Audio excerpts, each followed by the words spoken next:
Praise the Lord. నేను మీ pastor Hepsiba Swathi, blessing way ministries, Guntur.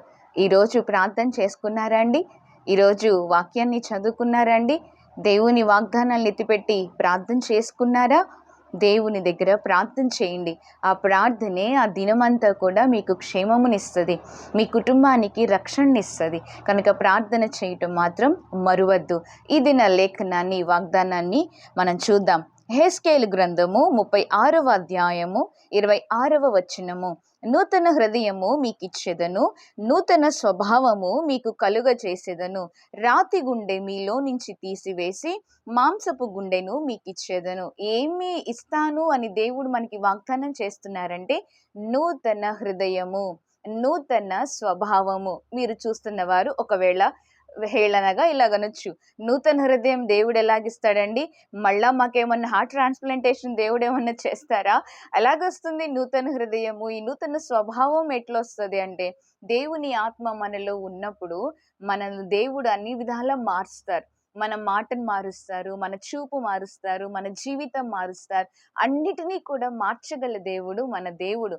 అందుకే మన జీవితాన్ని ఎప్పుడైతే దేవుని చేతిలోనికి సమర్పిస్తామో, హీ చేంజెస్ అవర్ లైఫ్స్. మన జీవితాన్ని he transforms our life.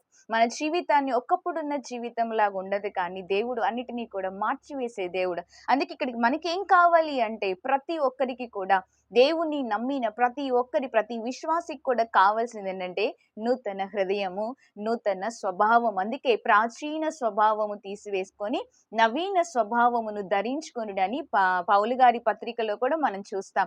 So ఏం ధరించుకోవాలి, ఏం కావాలి నీకు నాకు అంటే నూతన హృదయము కావాలి, నూతన స్వభావము కావాలి. మన జీవితము యేసు రాకముందు ఒకలాగుండాలి, యేసు మన జీవితంలోకి వచ్చాక మన జీవితం మారిపోవాలి. అందుకే కదండి జక్క ఇంట్లో దేవుడు ప్రవేశించినప్పుడు అన్నారు కదా, ఈ ఇంటికి నేడు ఇప్పుడే రక్షణ వచ్చింది అన్నారు. ఒకప్పుడు జీవితం జక్క ఇది మనకు తెలుసు, తర్వాత యేసయ్య అడుగు పెట్టాక లైఫ్ ఎలా చేంజ్ అయిపోయిందో ఆ సందర్భం మనకు తెలుసు. కాబట్టి మన జీవితాలు కూడా మారిపోవాలి, మన హృదయములు కూడా మారిపోవాలి. మన స్వభావము, మన పరిస్థితి, మన ప్రవర్తన అన్నిటినీ కూడా మార్చగల దేవుడు. కనుక దేవుని దగ్గర మనము ఏం కోరుకోవాలంటే, ప్రభువా నాకు కూడా ఒక నూతన హృదయాన్ని ఇవ్వండి, నూతన స్వభావం ఇవ్వండి.